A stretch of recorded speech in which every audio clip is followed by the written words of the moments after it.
Sa totoo lang mga kois, mga kabit lovers, mahirap talaga maging pet groomer.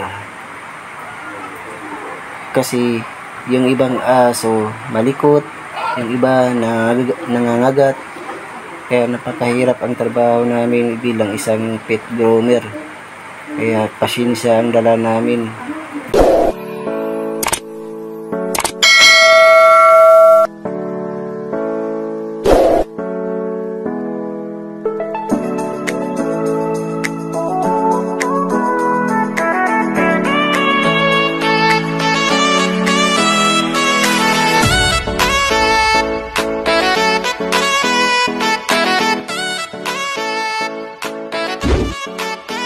Hi mga kois, welcome to my vlog. At ako'y magbabalik sa aking pag-home service. Ako ay isang magiting na mandirigma sa North Caloocan, pet lovers. At ako ay magbabalik ngayon sa aking pagbablog mga kois, mga kapit lovers. So tara na, let's go!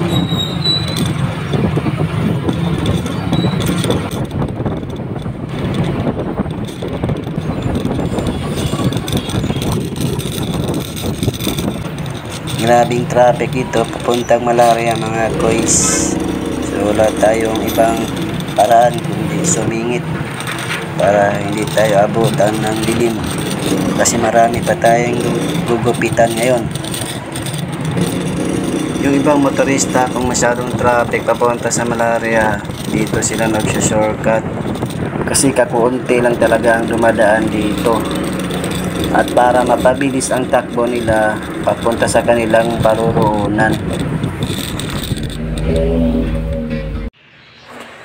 Ito yung gugupitan ko ngayon. Pero bago ko lang ito nagupitan, mga last month pa. At pinaulit ng may-ari kasi gusto niyang itrim konti pabilog. At mag-uumpisa na nga ako mga kapit lovers. At inuuna ko muna yung mata bago ko siya paliguan. At pati yung mga kuko, yan yung inuuna ko, pati yung mga talampakan. Yan, bago ko paliguan mga kois.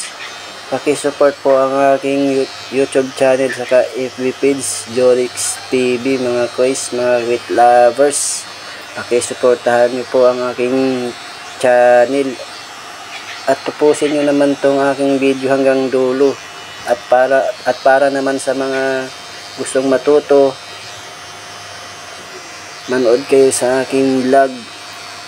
Ito yung isa sa paraan para matuto kayo. Kahit hindi ako masyadong master sa pag-groom, pero huhusayan ko at pakita ko sa inyo kung ano yung talent ko, kung ano ako. Yan mga kapit lovers. Pati yung sakyan, yan din ang isa sa mga way ko bago ko paliguan. Pati yung tinga, binubunutan ko muna ng tinga, tsaka linisin.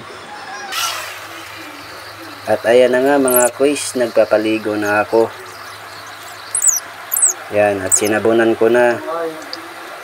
Yan, pati yun. Para ka lang naglalaba, pero ayusin mo lang kasi bawal mapasukan yung tubig ang tinga ng aso. Kasi kung mapasukan yan, magka-allergy sila. At yan, naguguluyan ng ako mga kois, mga kapit lovers para matuyo na at umpisahan ko ng itrim yung buhok ng aso. Ayan na nga, tinitrim ko na yung mga talampakan, mga kapit lovers. Yan, inuuna ko yung mga talampakan para pag matapos yan, nakaporma na siya, nakadesign na. Kaya yung bandang mga likuran na lang ang ititrim mo. Pagkatapos nun, finish na. Yan mga kois, mga kabit lovers. Ganyan lang ang mga pagpit ng aso paghawak. Sa mga baguhan dyan, sa mga gustong matuto, panoorin nyo hanggang dulo tong aking video kung paano mag-handle ng aso, kung paano hawakan. Sa totoo lang mga kois, mga kabit lovers, mahirap talaga maging pet groomer. Kasi yung ibang aso malikot, yung iba nangangagat. Kaya napakahirap ang trabaho namin bilang isang pet groomer. Kaya pasensya ang dala namin.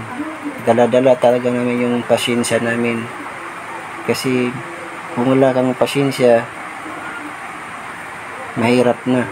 Di mo alam kung ano yung gagawin mo sa aso. Kaya maganda yung mapasensya kang tao at hindi mainitin yung ulo mo para tuloy-tuloy yung takbo ng buhay mo at yung mga customer mo masaya sa aso nila habang ginugupitan mo at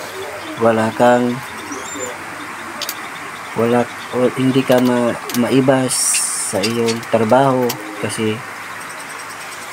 maganda yung trabaho mo, hindi ka nagmamadali din. Ito yung trabaho ng pet groomer, mga kapit lovers. Dapat na pasensyoso ka. At ayan na nga ang finish natin mga kois, mga kapit lovers. Tapos na siya. Hanggang dito na lang ang aking video. Sana sa tip ko may natutunan kayo mga kapit lovers. Maraming salamat.